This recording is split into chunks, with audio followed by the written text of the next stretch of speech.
4 minutes, 37 seconds. That's how close Texas was from a catastrophic power grid crash. Such a crash would have left the state in the dark and wiped out cell service for weeks. While we narrowly avoided that situation, the February 2021 winter storm was still devastating. This was a total breakdown in Texas infrastructure. Millions of Texans were left without power in frigid temperatures. I'm honestly a firm believer that at this very moment, there are people lying dead inside homes that we still have not discovered. More than 200 people died as a result, according to the state. But a BuzzFeed News data analysis reveals that number could be more than 700. Many people died from hypothermia, including a 64-year-old San Antonio woman. Others trying to keep their families warm, poisoned by carbon monoxide. Some died when the medical equipment they relied on lost power. My uncle received a treatment 3 to 4 times a week, and it was then reduced to only twice due to the weather conditions. Then there's the financial fallout. We will use every other tool in our toolbox to work to get this cost down. Texans hit with shockingly high energy bills. Some utility companies forced to declare bankruptcy. Texans want to know how a winter storm could so severely impact a state that prides itself on energy production. And many are waiting to see if new laws will prevent another catastrophic power grid failure. Thanks for joining us for this special presentation, Power Grid Failure, What Went Wrong? It's been 6 months since Texas was hit with a winter storm unlike any we have seen in years. And in the wake of that storm, something else has been brewing. Questions about where to place the blame, if Texas will be prepared for the next winter storm, and if any changes can actually be made. But first, we want to start with a question that may very well go unanswered. How many people died as a result? The latest data from the Department of State Health Services shows that 210 people died between February 11th and March 5th. In Bexar County, the state lists 14 deaths. But BuzzFeed News estimates the death toll is 702 people all across Texas. The media outlet analyzed deaths during the storm based on mortality data from the Centers for Disease Control and Prevention, which is used to estimate the full death toll of COVID-19. Nieves Barrientos is one of the people whose body was discovered in her South Side home. Dylan Collier shares the story of her tragic death, one among many. These homemade shrines remind Nieves Barrientos' family of happier times. She was like helping others. Despite having a place to sleep at her daughter Evelia Aguilar's home, the 64-year-old grandmother decided to instead wait out Winter Storm Uri at her own house, less than a mile away. The weather was horrible. We were going to take my mom some food because I would be the one taking her everything. Sadly, Barrientos became one of San Antonio's first official victims of the winter blast. Her body discovered by a family member February 16th on the kitchen floor of a Southside residence that was without power and had become so cold inside, her family had trouble feeling their hands and feet. Barrientos, according to her autopsy, was wearing 5 layers of clothing on her upper body at the time of her death. Her stomach and lower body covered in rashes, possibly related to exposure to the cold. The top of the list for her causes of death, hypothermia. Aguilar and her family continued reflection on the life of a loved one taken from them by the elements inside her own home. She got through so much, and we never thought this was going to take her. Her family will always question what more could have been done, a question that so many families who lost loved ones may still be asking themselves. So tonight we want to talk about what we do know to help you better understand what happened during that storm that likely left you or someone you know in the dark and in the cold. RJ Marquez explains that in early February, there were warning signs of what was headed our way.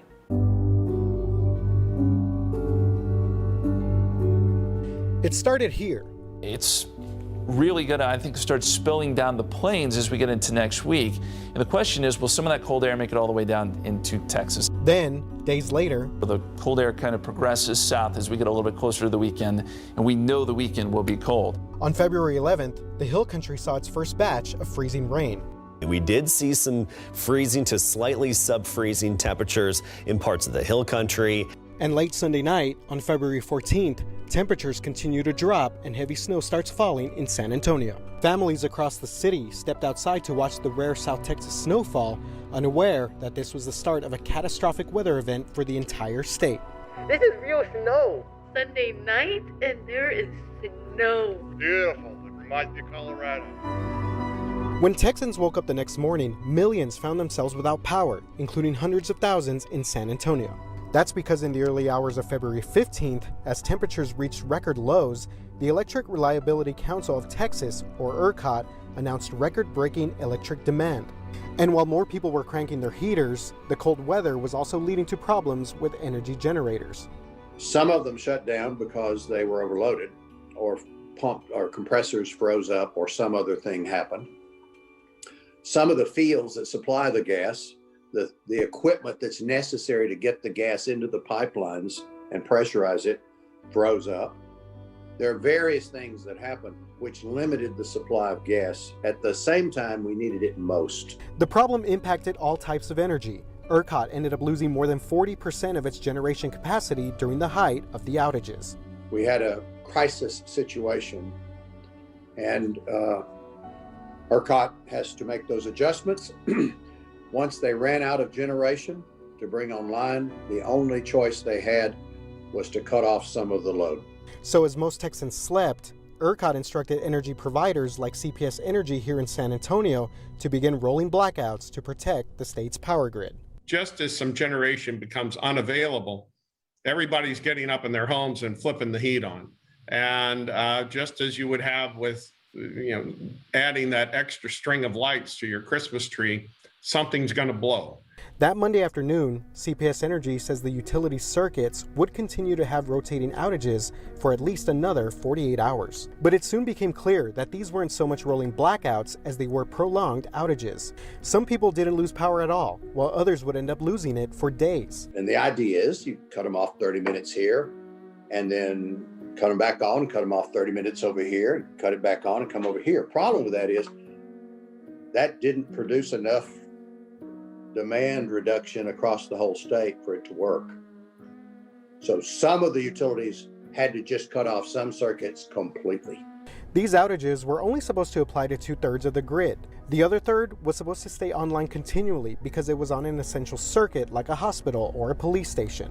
By Monday night, hundreds of thousands of San Antonians had gone hours without power, and without knowing just how long these rolling blackouts would last or when they would take place, many people began to scramble for blankets, firewood, generators, anything to keep warm. We've been completely out of electricity since 2 o'clock in the morning. The power comes 1 minute and goes out, 1 minute and goes out. We've got heavy blankets, wrapped in blankets, about 46 degrees inside right now. And so we're just trying to stay warm. This is how I slept last night, with another layer. Nanook of the North. The city of San Antonio finally opened the Henry B. Gonzalez Convention Center as a shelter Tuesday afternoon, more than 24 hours after the initial power outages. They offered transportation for those who couldn't get to the center safely. With Texans already dealing with a lot, another major issue pops up. People across the state and San Antonio begin to lose water. The San Antonio water system reports customers are experiencing outages due to freezing pipes and power outages. Pump stations are on critical circuits, but those circuits were no longer safe from getting their power pulled. Later in the week, SAWS executive Stephen Klaus would tell KSAT that CPS Energy requested the water utility put pump stations on the rolling blackout circuit, compounding the problem citywide. When you take a large, computer-controlled, fairly complicated pump station offline, there is no big button that turns it back on. There's a series of things we have to do. So when we were losing power at our pump stations on a regular basis, we just had no way that we could restart them and get pressure back up to people before that power was lost again. At the same time, H-E-B and other stores were forced to put purchase limits on items like bottled water and propane tanks in an effort to make sure customers can have access to the products they need. At this point, I'm desperate. We've boiled all the snow that we had. Many stores affected by power outages lost perishable items like milk and meat. We need groceries, we need food. How much longer it's going to last? It's just as cold as it was yesterday. And another night of this is not going to be fun. On Wednesday, SAWS issues a precautionary boil water notice for customers due to a dip in water pressure. On Thursday morning, ERCOT finally suspends mandated rolling blackouts and power returns to much of San Antonio. But we weren't in the clear, as another round of heavy snow falls in our area throughout the day. For now, this is what we're dealing with out there. Just like I said, a very surreal sight. Current conditions, snow is falling, of course. Warmer temperatures finally arrive on Friday and the area begins to thaw out. Eventually, boil water notices are lifted, roads are reopened, and the winter storm ends. But questions about the power grid and what happened are just beginning. This was a total breakdown in Texas infrastructure. We lost power, we lost heat, we lost the fabric of society here and everything that runs our infrastructure. In a few short days during that storm that for some seemed like an eternity without power and water, millions of Texans became familiar with the name ERCOT. Before the snow and ice of that week, a lot of people had no idea what ERCOT was. Now after, most people know they're the group taking the brunt of the blame for what happened. But there was a lot more to explain when it comes to what ERCOT does and how it operates. Let's start here. Power in the U.S. is essentially divided up in three systems. Primarily the eastern part of the United States, Texas, and then the western part of the United States. Texas stands on its own, thanks to a decision made to avoid federal regulations decades ago. Under the Federal Power Act, which was enacted in the 1930s, Congress granted the predecessor to today's Federal Energy Regulatory Commission jurisdiction over the transmission of electricity in interstate commerce and the wholesale sale of electricity in interstate commerce. So it's that interstate commerce piece that becomes important. We don't sell energy into interstate commerce. We could remain our own thing and not have a bunch of federal regulation. Across the country, there are different organizations that work as nonprofits responsible for making sure the power created by generators and the supply to customers is reliably maintained. For Texas, that's ERCOT, the Energy Reliability Council of Texas. It manages the flow of power to the majority of the state, but not all. More than 26 million customers. Before we get too much deeper into our explanation, Russell said we need to understand this first. Generation of electricity must occur at exactly the same time as the consumption of electricity. So the total of everybody's electricity has to always exactly meet the level of generation. So that balancing act is a continuous thing that has to be done. And ERCOT basically has that responsibility in Texas. There's no energy storage. If it's generated, it's used. That is correct. We do not have mass storage. That technology is under research. Let's talk about what we do have. ERCOT has multiple power sources.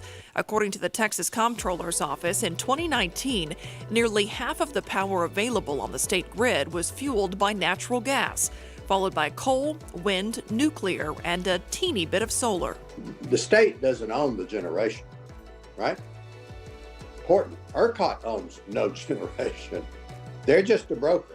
In the late 1990s, Texas lawmakers voted to deregulate the state's energy market. And why did we restructure it? Because we wanted to usher in choice to allow consumers to be able to choose who their provider was. So for 70% of the Texas market, we have choice. It's deregulated. That put an end to most utility monopolies in Texas.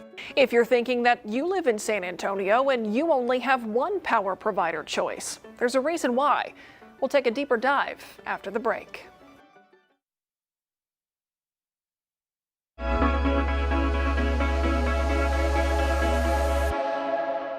Most of the state's energy market was deregulated in the late 90s. The goal was to allow customers to choose their own provider. More competition would mean lower prices. That was the idea. But experts say there is a downside to deregulation, and the winter storm revealed that. Once you give up control of all the generation, once you allow a random list of producers to buy into the Texas generation market, you kind of don't have the ability to plan for and spend for these one-off kinds of events. Many of those producers of that energy were not mandated to have certain reliability standards. It became more or less a free-for-all. Today, a long list of companies generate power using those various sources, and ERCOT buys the energy, then selling it to local utility companies. So there's a marketplace for this. ERCOT manages that. But who manages ERCOT? The Public Utility Commission of Texas has oversight of the state grid. It regulates electric, telephone, and water utilities, writing and enforcing the rules utilities have to abide by. Here's where things get a little more complicated for San Antonio. Because our local utility, CPS Energy, is owned by the city, it's part of the small percentage of the Texas energy market that was exempt from the deregulation of the 90s, so no competition. CPS is your only power option in SA. And because CPS is municipally owned, CPS is a very complex organization. The company wears several hats. CPS makes its power available on the statewide grid. They take back what they need, and they sell the excess on the wholesale market, which ERCOT really regulates. They are the go-between between companies that produce this power, this excess power, and its buyers, which are usually other utilities. CPS generates power, transmits it, and provides it to San Antonio customers. A portion of its revenue goes back to the city. And even though there's only one choice for power in San Antonio, Jefferson says CPS Energy still has some of the lowest rates in the state. Part of that has to do with the fact that you don't have investors who are demanding dividends. Plus, they will end the year with what they call a surplus. In this, these funds they put back into maintenance and operations, and they basically will reinvest the money. But that's also how they keep rates low. Flying in the face of the theory that deregulation and competition equal lower prices.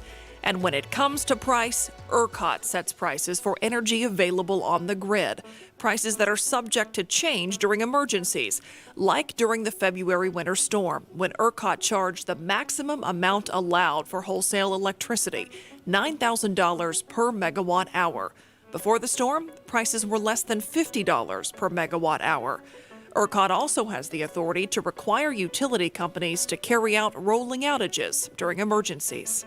CPS Energy and every other utility in the state essentially answers to ERCOT, and they coordinate to balance demand for electricity across the state with power generation, just to make sure when it's really hot during the summer, we have enough power to run our air conditioners, and conversely, during a winter emergency, we have enough power to heat our homes, which didn't happen. Let's turn now to CPS Energy and what was going on behind closed doors in February. The KSAT 12 defenders have been pouring through more than 2,000 pages of emails trying to piece together what led up to that winter storm and what happened during.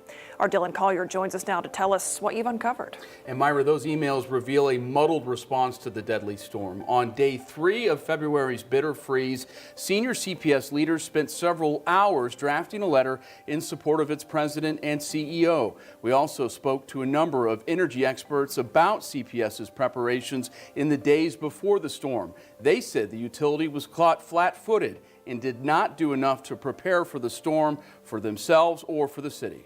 On February 10th, CPS Energy officials informed the public that an Arctic air mass headed to our area could impact the utility's infrastructure as well as the electric grid for a majority of Texas.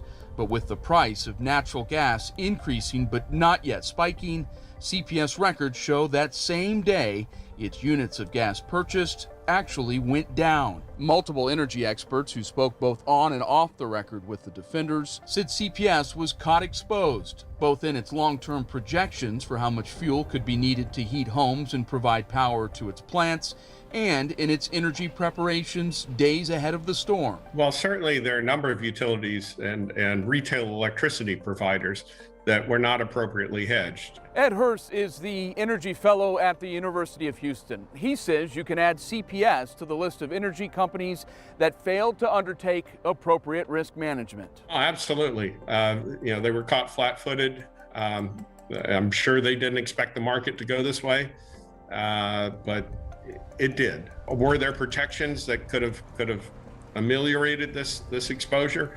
Probably so. A lawsuit filed by CPS in March that accuses two natural gas providers of price gouging during the freeze shows the utility was forced to sign contracts for fuel that was marked up more than 192 times what the price had been just a few days earlier. CPS officials as recently as April said their total bills from the storm could top $1.035 billion. That figure includes the hundreds of millions of dollars spent on natural gas, as well as energy purchased through ERCOT. A source with one of the nearly 20 gas suppliers being sued by CPS told the defenders the total owed by the utility is actually much higher, since CPS also faces significant interest payments on what they owe due to non-payment. Two of those suppliers sit in court filings that CPS is trying to divert attention from its own poor risk management. Some legal experts have called the lawsuits a long shot.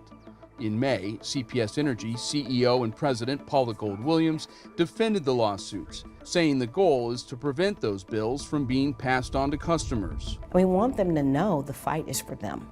It is absolutely for them. This is a pass-through cost, but we think in principle, no San Antonian and no Texan should be required to pay price gouging. CPS has now spent over $2.5 million in outside fees for storm-related attorney and consultant work, a cost Gold-Williams stands by. And the cost of lawyers to help us work through these things and consultants is very much a minimal part of $1 billion bill. We're not talking that. We're trying to save the $1 billion.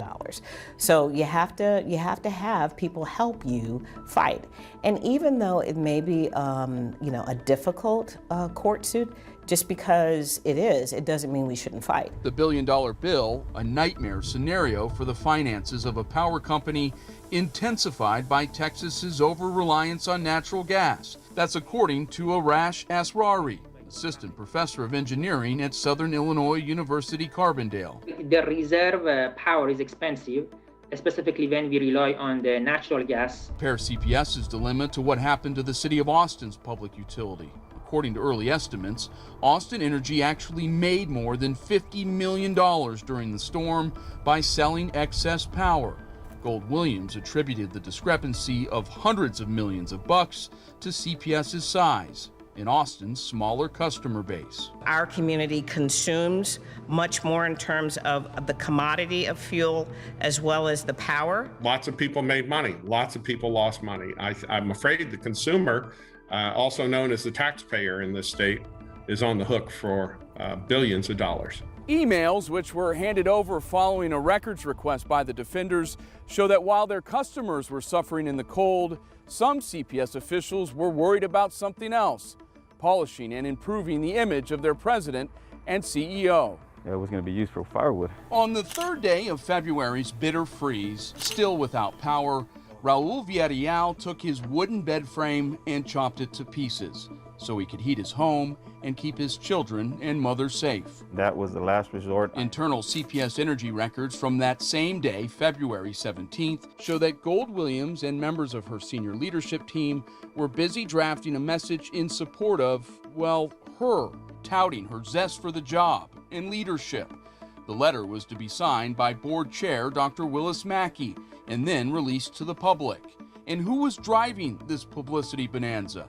Turns out, Gold-Williams herself, according to notes of a morning meeting compiled by her chief of staff. Just over 2 hours later, the utility's director of government relations forwarded a draft of the letter, warning that it would be criticized by critics, but then said regardless of that, he supported the idea to send out a statement.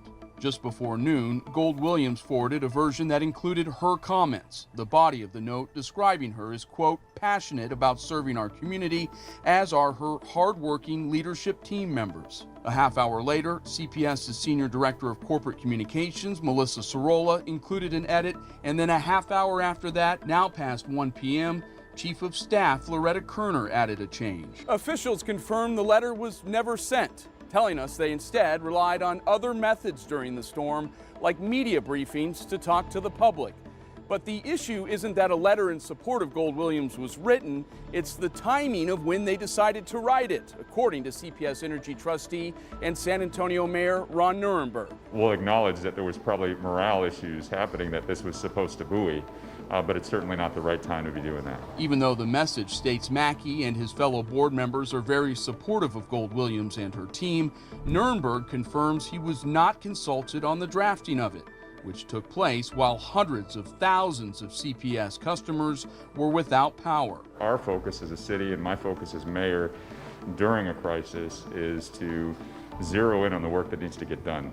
We can argue about the formalities later. We need to focus on getting the job done and the problem solved. During an interview with KSAT's Steve Spriester in May, Gold Williams downplayed the PR draft. Was it a mistake? Was it a mistake to draft something? To talk about PR in a time when people don't have power. Well, look, I think the important thing is what we know is you have to always communicate to your customers. And the comment was, are you communicating enough? And what the comment needed to be that this team was continuing to fight to make sure that we were creating stabilization. We draft a lot of things trying to make sure that we're communicating. I don't think it's ever a mistake to try to communicate. The thousands of pages of CPS emails also reveal the utilities at times disjointed messaging. A CPS vice president forwarding an email February 15th from someone not associated with the company that recommended they post photos of people enjoying the once-in-a-blue-moon snow to refocus the emotion. Just days after spokesman Rudy Garza proclaimed it's game time and called CPS the best utility in the country, its chief administrative officer told him he needed to be more specific about how long the outages could last when addressing the public, writing, quote, "Few can understand where we are on communications better than I can." The defenders also uncovered public records showing a senior director with CPS Energy trying to keep information about the power outages confidential. Utility officials contend he made the comments because of security concerns. And as you'll see later, it is far from the only information CPS has tried to keep confidential since the storm.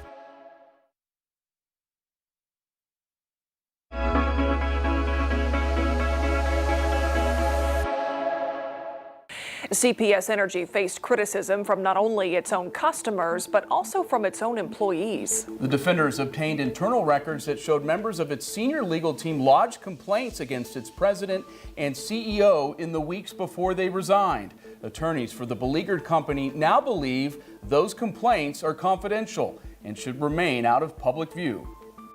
San Antonio Mayor Ron Nirenberg in June provided cover for embattled CPS Energy leader Paula Gold Williams, the board trustee acknowledging that he was aware of internal complaints filed against the utility's president and CEO, while at the same time ducking a question about whether those grievances warranted taking action against her.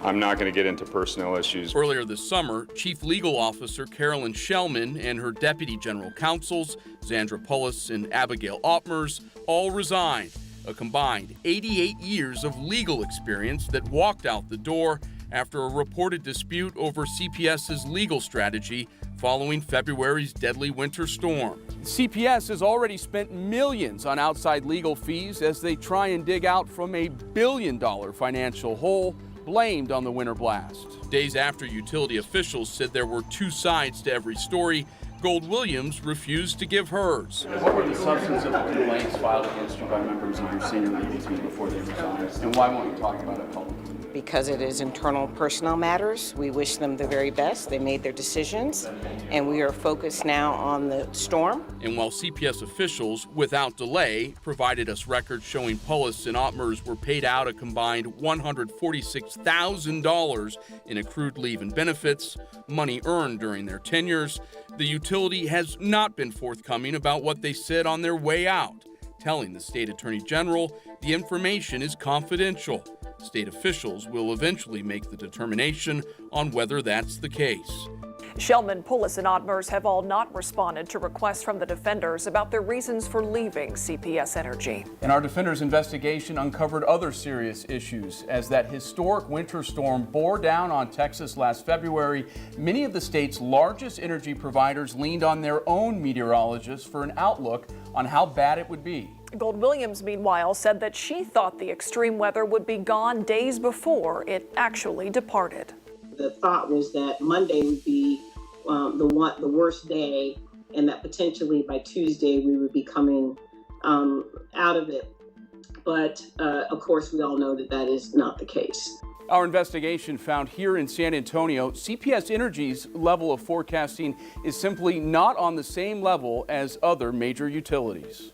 The very bitterly cold Arctic air arrived on that Sunday. When the state legislature began hearings in February into what caused the deadly power blackouts, the first person to appear before the Senate was Bob Rose, chief meteorologist for LCRA, an energy provider for parts of the Hill Country and Central Texas. He kept his company in the loop about how bad it was going to be. Management was very aware.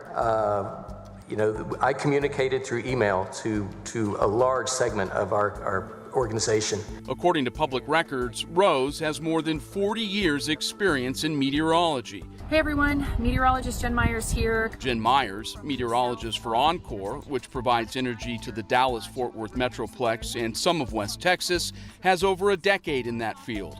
But at CPS Energy, it's a different story altogether. Officials confirm the utility uses a local contractor for forecasting, who appears to have been a college student at Incarnate Word for much of his tenure, or may even still be one, depending on who you talk to. He told CPS officials he graduated from UIW with a degree in meteorology in December, but a university spokesman said he was still a student and was not listed as a graduate. The vice president of weather operations for DTN, the outside vendor used by CPS, tells us the utility gets access to their weather platform, which includes services like a 14-day forecast and mapping for various severe weather events. But the VP said it's highly unlikely DTN staff spoke directly to the CPS weather contractor between February 9th and February 15th. The key days leading up to the storm's arrival. There were systemic issues across the state. The real thing to keep in mind is it wasn't just a CPS Energy issue. Millions of people had challenges and they didn't have power for that time period. But it was something that we had never seen before in terms of thinking that we had to plan for 5 days of potentially really intense and bad weather. Invoices obtained by the defenders show the weather contractor, who refers to himself as Kid Coldfront on one social media platform, has never been paid more than $716 in a single week. CPS officials refuse to say how many hours he'd worked in any given pay period. His income often dwarfed by what the utility shells out for its customized weather platform. CPS paying DTN nearly $120,000 in a single 21-month period. The utility's chief financial officer, Gary Gold, could not say why his company pays so much for weather mapping and graphics and then so little to have them analyzed. I really do not have the information to be able to answer that question for you. Criticism for CPS Energy has come in bunches over its handling of February's extreme weather event, including the hundreds of millions of dollars it paid for natural gas, bills it's now fighting in court not to pay. The utility has also been slammed for not having a licensed meteorologist on staff. I come with my own biases and prejudices. Judah Cohen is a Columbia University educated climatologist. He says companies that rely on the weather should not only have meteorologists, but would benefit from having someone with a background in weather research. When it comes to the polar vortex itself, we're not capitalizing on our ability to maybe predict it and what the impacts are. CPS officials have told us they have a, quote, dedicated team of employees that keep an eye on the skies. If that's the case, they still haven't told us who those employees are. We aren't naming the weather contractor in an effort to keep him from facing backlash from the public. Coming up, the polar vortex and the role it played in that deadly winter blast. Our weather team explains.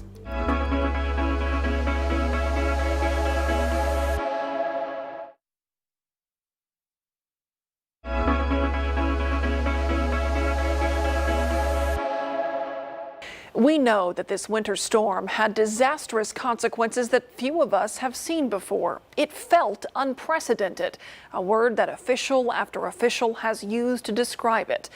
But was it? Meteorologists Katie Blake and Sarah Spivey put this weather event into perspective by comparing it to what we've seen in the past. When we think about the winter storm of February 2021, many of us will think about the power and water issues that we all faced. However, we'll also think about the snow and just how brutally cold it was. Meteorologically speaking, the event, which spanned nearly 6 days, broke, set, and challenged several records. That's right. And from Valentine's Day through February 18th, areas around San Antonio saw 6 to 8 inches of snow.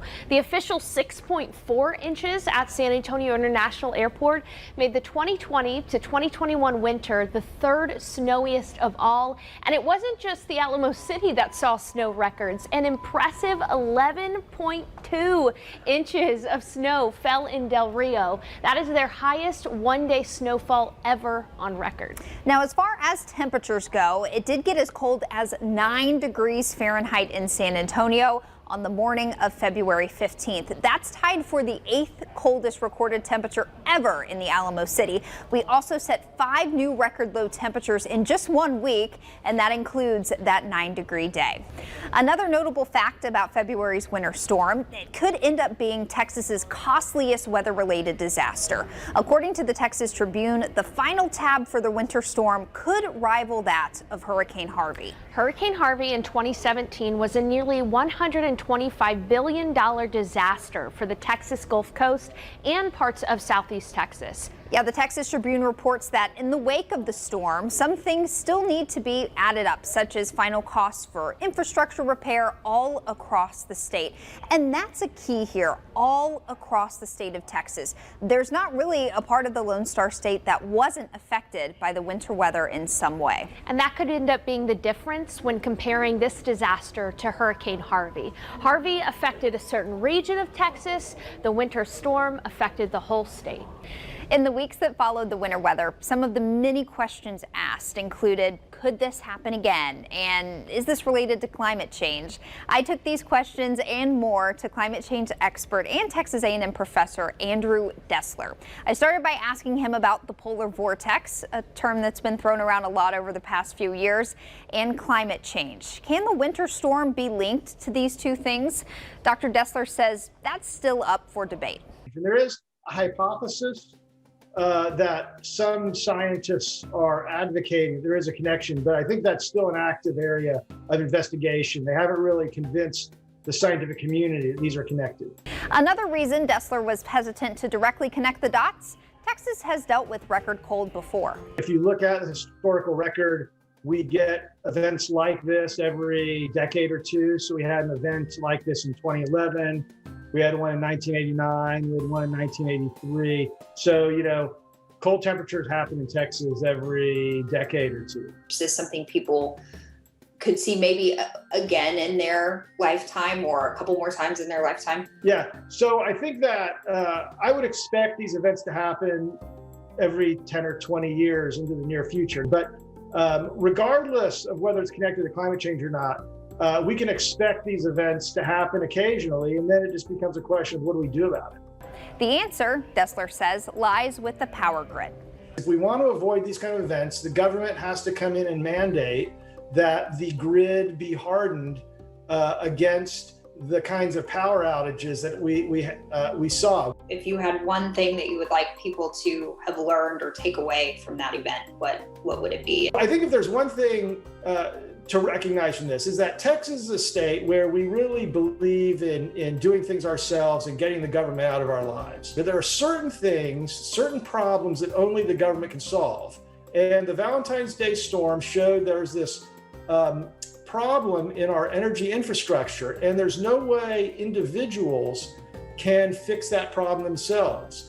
As we were covering this historical winter outbreak, and as Dr. Dessler mentioned, you may have heard meteorologists mention the polar vortex. The polar vortex is a persistent, normal circulation located above the Arctic. And in the wintertime, temperatures here can reach as low as 50 degrees below zero. And every now and then, the tight circulation of the polar vortex will actually weaken, and that allows for frigid Arctic air to spill south into the United States. When the weakening of the polar vortex is significant enough, we'll get Arctic air here in Texas, and that is exactly what happened in February. But here's the catch and something to consider. There have been hypotheses that the Earth continues to warm because of climate change, and as it does so, the polar vortex may weaken more often. This would mean more frequent extreme cold outbreaks in the lower 48 and potentially in Texas. But as Dr. Dessler mentioned, the link between climate change and the polar vortex is complicated at best. Experts agree that we will see another winter storm like the one we all experienced in February, and that preparing for that will require government intervention. So have lawmakers done anything? The short answer is yes. But just how effective those recently signed laws will be at preventing another power grid failure is still up for debate. Ed Hers says the problems with ERCOT's infrastructure spotlighted during February's storm are not new or partisan. Frankly, this is not a Republican issue or a Democratic issue. This is the legislature. This has been an issue that's been going on for 20 years. Our grid system is broken. But this year, after the catastrophic grid failure, the 87th Texas legislature took steps to address some of those problems by passing Senate Bills 2 and 3. And in June, Governor Greg Abbott signed those bills into law. So what do these new laws do?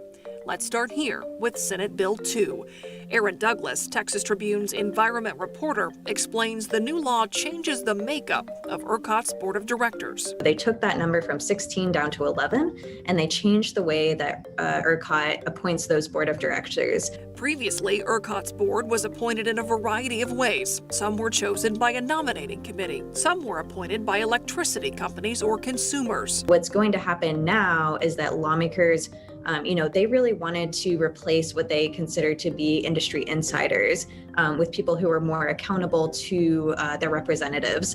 Moving forward, the governor, lieutenant governor, and Texas House Speaker will appoint a committee, and that committee will select the board of directors for ERCOT. To ensure the board is made up of qualified members, the committee will use a consulting firm to help make decisions. Another requirement is that all of the board members have to reside in Texas. This was a point of controversy when it was revealed back in February that 5 of ERCOT's 16 board members did not live in Texas. They have all since resigned. You're probably wondering why out-of-staters would be hired as members of a board tasked with overseeing Texas power grid operations. Douglas says that likely has to do with the fact that one of the requirements for that job was that board members could not have conflicts of interest. Since the ERCOT market covers most of Texas, it was, I presume, difficult to get people who both resided in the state and also didn't have any touch points to the market and had all of the experience that you would want for them to be on that board. And now some are concerned ERCOT's board will be more political moving forward. What happened with Senate Bill 2 is kind of a codification of the governor's ability to make it all a political appointment.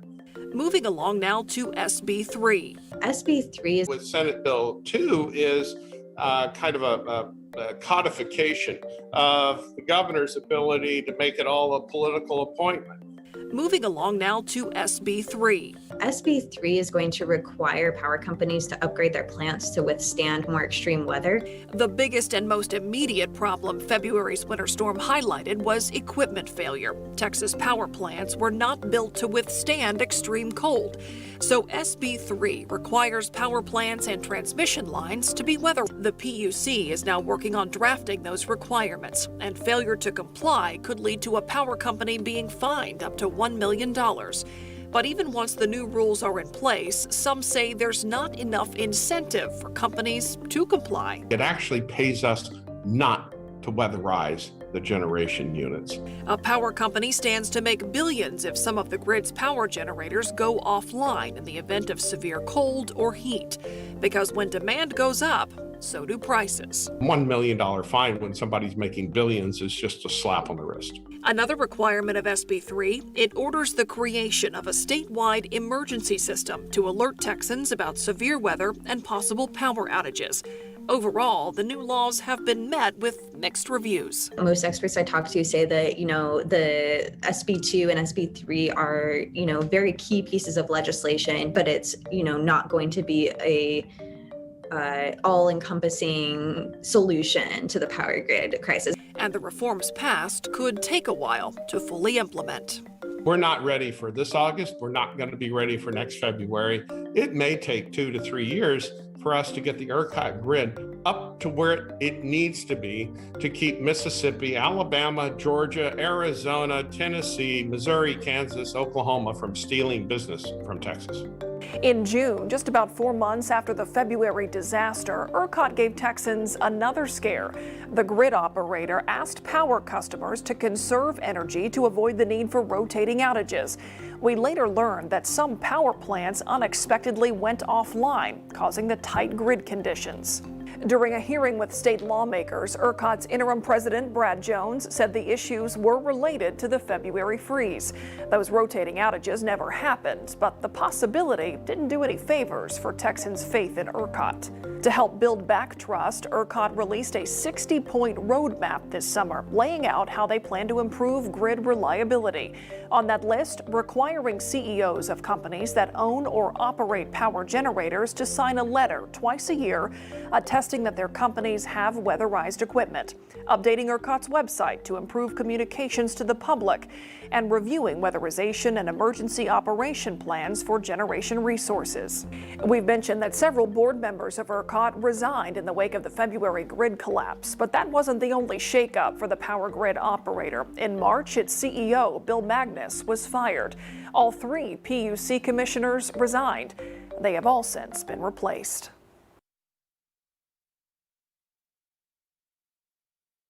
So what's next? Hopefully change, not only at the state level, but also on the local level as well. In June, the Emergency Preparedness Committee, formed by the mayor in the wake of the storm, released its findings on what went wrong and what needs to be improved. The committee laid out several findings in its 46-page report describing a, quote, citywide disaster. It found the deregulation of electric power in Texas puts us at greater risk of extended power outages during a crisis. Communication was lacking between CPS Energy, SAWS, and the city. None of them anticipated the severity of the storm. The committee made more than 50 recommendations, including that the city and CPS prepare a clear and cohesive emergency communications plan. The city and CPS Energy proposed legislation to the state legislature in 2023, which includes proposing the state make the investment to connect the ERCOT grid to the eastern and western grids, eliminate the Public Utility Commission's ability to manipulate the price of power. It also recommended that CPS update its rotating outage program and shift around its circuits to make the next rotating outage response less lopsided. This map only shows outages that ERCOT mandated, not uncontrolled outages. There were also recommendations for SAWS. The water utility should improve weatherization and emergency response equipment. Most of SAWS stations don't have large generators that can provide enough power to operate the large pumps moving water, according to the report. SAWS Senior Vice President of Engineering and Construction talked about those challenges with KSAT during the week of that winter storm. To run a generator that can handle some of our larger pumping stations is essentially the size of a locomotive engine. And the reason that we don't put locomotive engines out there to back everything up is because CPS provides a great service. It's very rare for us to have a loss of power of this magnitude. If we lost one station, we could provide water from our other stations to that particular area. We're very interconnected. But when we lose all of our stations, it's a completely different picture. And it's something that, in my 35-year career, I've never seen before. SAWS estimates that a system of generators for one pump station would cost about $10 million. SAWS has 80 pumping stations. The report states that there may be an opportunity for SAWS and CPS Energy to partner on a large generator that serves both of their needs. As for whether we will see an increase in our future water and energy bills, we'll have to wait and see. Reed Williams, the committee chairman, says he worries more about our future than the cost of the storm if we don't make any changes. What I worry about is what it could cost us in the future in human misery and lives and and lost opportunities. If for some reason we do lose the whole grid, we've got to address this problem, not only to save money out of our pockets, but save lives. CPS Energy remains in legal limbo as it fights lawsuits not only it has filed, but lawsuits filed against the utility. At least 6 families have filed wrongful death lawsuits. They claim CPS Energy contributed to the deaths of their loved ones.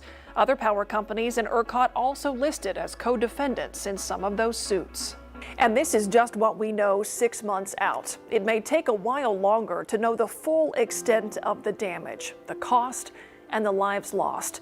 And it could take even more time to see how local and statewide efforts to improve our grid pan out. We want to thank you for joining us for this special presentation, and we hope we gave you a better understanding of what got us to where we are today. We'll continue to follow the fallout of that snowy and icy week. But before we go, we want to leave you with some good. Amid all of the chaos, the panic, and the loss surrounding that February storm, there was some good out there. Neighbors stepping up to help neighbors in true San Antonio fashion. And we'll leave you with that. When the temperatures dropped, Pamela and Tim Allen knew they had to help their West Side community. They passed out blankets, food, and clothing to those in need. All donations that Pamela received through her nonprofit, Eagles Flight Advocacy and Outreach. Thank God that we have the means and we have the vehicle to be able to do that. And we have a lot of support from our community. San Antonio breweries, including Blue Star, paused production to help their neighbors. So these tanks behind me, one of them was full with purified water that we filter and is extremely safe, extremely clean. And when this happened, we had a full tank, so we were able to help the people in the community. 15-year-old Meadow Quigley, a sophomore at Construction Careers Academy, put her skills to use. After fixing a pipe that burst in her home, she offered her plumbing services to anyone who needed a minor fix. We went to Lowe's and we got just some primer and cement from the plumbing section. Then we went back and we're all like, okay, we should probably wait till tomorrow because it's gonna freeze again tonight. These acts of kindness, just a few of many, a great reminder that we live in a special community. San Antonio has always been a community where people can depend on their neighbor. And that's when you realize how lucky you are to live in a city like San Antonio, where everybody's willing to help each other out. I feel fortunate to be a San Antonian.